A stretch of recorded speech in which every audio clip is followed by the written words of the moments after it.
Hello everyone, welcome to career corner. This is Ravi Kumar. हिन lecture में असां फैक्टर्स एंड मल्टीपल्स जे बारे में पढ़ंदासीं। जेकॾहिं तव्हांखे फैक्टर्स एंड मल्टीपल्स सुठे नमूने समझ में अची विया त तव्हांखे LCM एंड HCF बि आसानीअ समझ में अची वेंदी। जेकॾहिं तव्हांखे LCM आसानीअ समझ में अची वई त तव्हांखे फ्रैक्शन जी जोड़ ऐं कट बि आसानीअ समझ में अची वेंदी। इन जे करे तव्हांखे मां पहिरियों चयो त मैथ जो हर ॿियो टॉपिक पहिरें टॉपिक ते डिपेंडेंट हूंदो आहे। जेकॾहिं तव्हांजो पहिरियों टॉपिक सुठे नमूने पढ़ियल हूंदो त तव्हांखे नेक्स्ट टॉपिक बि आसानीअ सां समझ में अची वेंदो। त सभिनी खां पहिरियां असां शुरूआति कंदासीं फैक्टर्स खां। हाणे हिते ॾिसो, 15 खे मां मुख़्तलिफ़ अददनि सां वंड कयो आहे। ठीकु आहे, पहिरियों मां 15 खे 2 सां वंड कयो आहे। ठीकु आहे, त 2 जो खोड़ो 15 ते वियो 7 दफ़ा, 7 ॾूं 14, पाछी बची 1। ऐं तव्हांखे मां पहिरियों ई पढ़ायो आहे त जॾहिं पाछी 0 बचंदी आहे त असां चवंदा आहियूं त खोड़ो पूरो वियो। हाणे हिते 2 जो खोड़ो 15 ते पूरो न वियो। ठीकु आहे, उन खां पोइ ॾिसो, जॾहिं असां 15 खे 3 सां वंड कयो आहे त 3 जो खोड़ो 15 ते पूरो वियो आहे। 1 टिक टिक 2 टिक 6 टिक टिक 9 4 टिक 12 5 टिक 15, 5 दफ़ा 3 जो खोड़ो 15 ते पूरो वियो ऐं पाछी 0 बची। ऐं जॾहिं पाछी 0 बचंदी आहे त माना खोड़ो पूरो वियो। साॻी तरह 4 जो खोड़ो 15 ते 3 दफ़ा वेंदो ऐं पाछी बि 3 बचंदी ऐं हिते 4 जो खोड़ो बि 15 ते पूरो न वियो। ऐं हिते ॾिसो, 5 जो खोड़ो 15 ते पूरो वञे थो, 3 दफ़ा वञे थो। ठीकु आहे, हिन सूरत में ॾिसो त रिमाइंडर 0 बची आहे। त जिते जिते ॾिसो जंहिं अदद जो खोड़ो 15 ते पूरो वियो आहे उहे सभु अदद 15 जा फैक्टर्स आहिनि। त 3 जो खोड़ो ॾिसो 15 ते पूरो वियो आहे, पाछी 0 बची आहे, त 3 जेको आहे 15 जो फैक्टर आहे। ऐं 4 जो खोड़ो ॾिसो 15 ते पूरो न वियो आहे, सो इन जे करे 4 जेको आहे 15 जो फैक्टर न आहे ऐं 2 बि 15 जो फैक्टर न आहे। 5 जो खोड़ो ॾिसो 15 ते पूरो वियो आहे, 3 दफ़ा वियो आहे ऐं पाछी जेका आहे 0 बचे थी पई, त 5 बि जेको आहे 15 जो फैक्टर आहे। 2 फैक्टर न आहे, 4 बि न आहे, 3 ऐं 5 जेके आहिनि इहे ॿई 15 जा फैक्टर्स आहिनि। ऐं छो फैक्टर्स आहिनि? छो त इन्हनि ॿिन्हिनि अददनि जो खोड़ो 15 ते पूरो वञे थो। त यादि रखो त जंहिं बि अदद जो खोड़ो नेक्स्ट नंबर ते कंहिं उन खां वॾे अदद ते पूरो वञे थो त उहे अदद उन जा फैक्टर्स हूंदा आहिनि। मिसाल तौरु जेकॾहिं मूंखे 15 जा सभु फैक्टर्स लिखणा आहिनि त 1 जो खोड़ो 15 ते पूरो वेंदो आहे। ठीकु आहे, त 1 जेको आहे 15 जो फैक्टर आहे ऐं 2 जो खोड़ो 15 ते पूरो न वेंदो आहे। ठीकु आहे, सो इन जे करे 2 जेको आहे उहो 15 जो फैक्टर न आहे। 2 खां बाद में 3 जेको आहे 15 जो फैक्टर आहे, छो त 3 जो खोड़ो 15 ते पूरो वेंदो आहे, 5 टिक 15। 3 खां पोइ अचे थो 4 जेको आहे उहो 15 जो फैक्टर न आहे, छो त 4 जो खोड़ो 15 ते नथो वञे। 1 चौक चौक, 2 चौक 8, 3 चौक 12, 4 चौक 16, 15 ते न वियो त माना 4 15 जो फैक्टर न आहे। उन खां बाद में 5 जेको आहे उहो 15 जो फैक्टर आहे। 5 खां पोइ वरी 6 जेको आहे उहो बि 15 जो फैक्टर न आहे, छो त 6 जो खोड़ो 15 ते न वेंदो आहे, 7 बि न आहे, 8 बि न आहे। उन खां बाद में 15 पाण पंहिंजो फैक्टर आहे। त ॾिसो, हिते जेके बि मां अदद लिखिया आहिनि उहे सभु अदद जंहिंजो खोड़ो 15 ते पूरो वञे थो उहे सभु लिखिया आहिनि।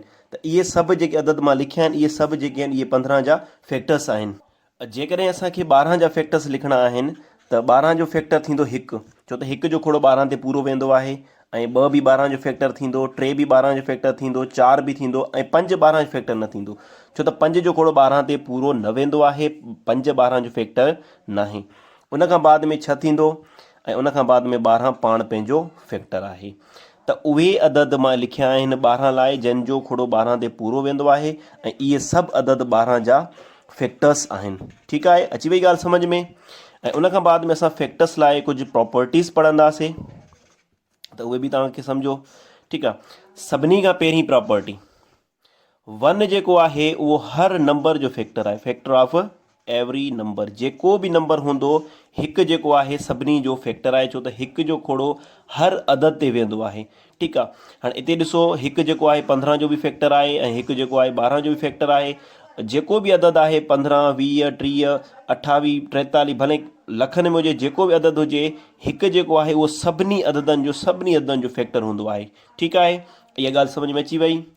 ऐं उन खां बाद में ॿिए नंबर ते ॻाल्हि यादि रखो त हर नंबर पंहिंजे पाण जो बि फैक्टर हूंदो आहे, नंबर इट सेल्फ। हिते ॾिसो त 15 जा जॾहिं मां फैक्टर्स लिखिया आहिनि त 15 पाण बि उन में मौजूदु आहे। ठीकु, ऐं जॾहिं 12 जा फैक्टर लिखिया आहिनि त उन में बि 12 पाण मौजूदु आहे। त हर अदद पंहिंजे पाण जो फैक्टर हूंदो आहे। माना इन मां इहा ॻाल्हि ज़ाहिर थी त कंहिं बि अदद जा घटि में घटि 2 फैक्टर थी सघनि था। हिकु ऐं ॿियो उहो अदद पाण। हिकु खां सवाइ छो त हिकु जो सिर्फ़ु हिकिड़ो ई फैक्टर आहे, उहो पाण। हिकु खां वॾो जेको बि अदद हूंदो उन जा घटि में घटि ॿ फैक्टर्स थी सघनि था, हिकु ऐं ॿियो उहो अदद पाण। नंढे में नंढो जेको उन जो फैक्टर हूंदो आहे उहो हिकु हूंदो आहे, ठीकु आहे। स्मॉलेस्ट जेको फैक्टर हूंदो आहे उहो केरु हूंदो आहे, उहो हिकु हूंदो आहे, ठीकु आहे, छो त फैक्टर्स जी शुरूआति हिकु खां थींदी आहे। ऐं वॾे में वॾो फैक्टर जेको आहे उहो नंबर पाण हूंदो आहे। हिते मां लिखियो आहे इट सेल्फ, वॾे में वॾो फैक्टर उहो अदद पाण ऐं नंढे में नंढो फैक्टर जेको आहे उनजो हिकु हूंदो आहे। ऐं ॿिया जेके फैक्टर्स हूंदा हिकु ऐं उन अदद जे विच में हूंदा।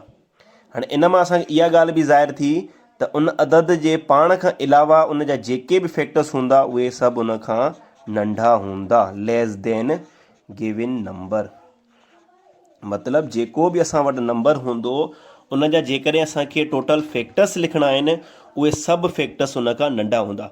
वॾे में वॾो फैक्टर उहो अदद पाण हूंदो आहे, ॿिया सभु फैक्टर्स उन खां नंढा हूंदा आहिनि। ऐं हिते बि तव्हां ॾिसी सघो था त 15 जा मां जेके बि फैक्टर्स लिखिया आहिनि उहे सभु 15 खां नंढा आहिनि ऐं वॾे में वॾो फैक्टर 15 पाण आहे। ऐं जॾहिं 12 जा फैक्टर लिखिया आहिनि सभु फैक्टर्स 12 खां नंढा आहिनि ऐं वॾे में वॾो फैक्टर 12 पाण आहे। त लेस देन गिवन नंबर जेके बि उन जा फैक्टर्स ॿिया हूंदा उहे सभु उन नंबर खां नंढा हूंदा।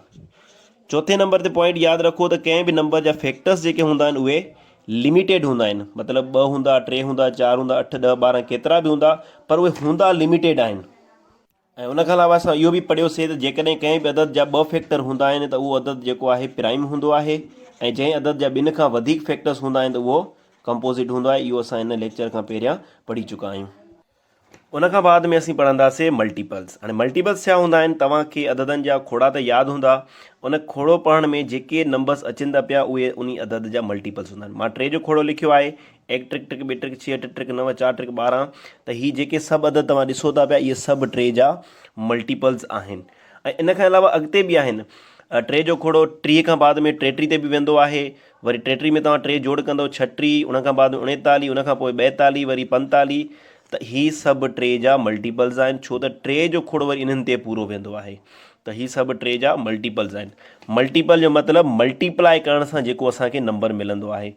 मिसाल तौरु जेकॾहिं मां 5 खे 6 सां ज़रब कयां थो त मूंखे जवाबु मिले थो 30। हाणे 30 जेको आहे उहो 5 जो बि मल्टीपल आहे ऐं 30 जेको आहे उहो 6 जो बि मल्टीपल आहे, छो त इहो मल्टीप्लाए करण सां असांखे मिलियो आहे। त इहो जेको अदद आहे ॿिन्हिनि जो मल्टीपल आहे। अहिड़ी तरह जेकॾहिं असांखे 4 जा मल्टीपल्स लिखणा आहिनि त 4 जा मल्टीपल्स थींदा, तव्हां सिर्फ़ु 4 जो खोड़ो पढ़ंदा वञो तव्हांखे 4 जा मल्टीपल्स मिलंदा वेंदा। 1 चौक 2 चौक 2 चौक 8, 8 चौक 12, 4 चौक 16, 5 चौक 20। अहिड़ी तरह मल्टीपल्स जेके आहिनि उहे अनलिमिटेड हूंदा आहिनि, अॻिते हलंदा रहंदा। केतिरो बि वॾो नंबर हुजे जेकॾहिं 4 जो खोड़ो उन ते पूरो वञे थो त उहो 4 जो मल्टीपल हूंदो आहे। जेकॾहिं असांखे 10 जा मल्टीपल्स लिखणा आहिनि, तव्हां 10 जो खोड़ो पढ़ंदा वञो त 10 जे खोड़े में जेके अदद तव्हांखे मिलंदा वेंदा उहे 10 जा मल्टीपल्स आहिनि। 10, 20, 30, 40, 50, ठीकु आहे। त मल्टीपल्स अनलिमिटेड हूंदा आहिनि। त हिकिड़ो वॾो अदद जेकॾहिं मां खणां थो 500, 500 ते 10 जो खोड़ो पूरो वेंदो आहे, त 500 जेको आहे 10 जो मल्टीपल आहे। उन खां बाद में असीं मल्टीपल्स जूं बि कुझु प्रॉपर्टीज़ पढ़ंदासीं। त उहे प्रॉपर्टीज़ यादि रखो कहिड़ियूं आहिनि। सभिनी खां पहिरियां त हर अदद पंहिंजे पाण जो मल्टीपल बि हूंदो आहे। जीअं हर अदद पंहिंजे पाण जो फैक्टर हूंदो आहे, साॻी तरह हर अदद पंहिंजे पाण जो मल्टीपल बि हूंदो आहे। पर इहा ॻाल्हि बि यादि रखो त जेको अदद पंहिंजे पाण जो मल्टीपल आहे त स्मॉलेस्ट मल्टीपल उहो पाण हूंदो आहे। मतिलबु त नंढे में नंढो मल्टीपल उहो पाण हूंदो आहे, ॿिया मल्टीपल्स उन खां वॾा हूंदा आहिनि, ठीकु आहे। ऐं ॿिए नंबर ते ॻाल्हि यादि रखो त कंहिं बि नंबर जा जेके मल्टीपल्स हूंदा आहिनि उहे अनलिमिटेड हूंदा आहिनि।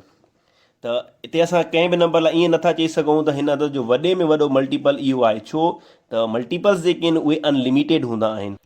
उन खां बाद में 3 नंबर ते पॉइंट यादि रखो त कंहिं बि नंबर जा मल्टीपल जेके हूंदा आहिनि उहे गिवन नंबर खां छा हूंदा आहिनि, वॾा हूंदा आहिनि, ग्रेटर देन नंबर। यानी कि नंढे में नंढो मल्टीपल उहो पाण हूंदो, उन अदद पाण खां शुरूआति थींदी, ॿिया जेके बि मल्टीपल्स हूंदा उहे उन खां वॾा हूंदा। हिते हाणे ॾिसो 4 जो मल्टीपल 4 पाण आहे ऐं ॿिया मल्टीपल्स उन खां सभु वॾा आहिनि। ऐं हिते ॾिसो 10 जो मल्टीपल 10 पाण आहे, नंढे में नंढो मल्टीपल पाण आहे, ॿिया सभु मल्टीपल्स उन खां वॾा आहिनि। ऐं 3 जा मल्टीपल ॾिसो, नंढे में नंढो मल्टीपल 3 पाण आहे ऐं ॿिया मल्टीपल्स उन खां वॾा आहिनि। त मल्टीपल्स लाइ इहे पॉइंट्स यादि रखो त हर अदद पंहिंजे पाण जो मल्टीपल हूंदो आहे ऐं नंढे में नंढो मल्टीपल उहो पाण हूंदो आहे ऐं मल्टीपल अनलिमिटेड हूंदा आहिनि ऐं मल्टीपल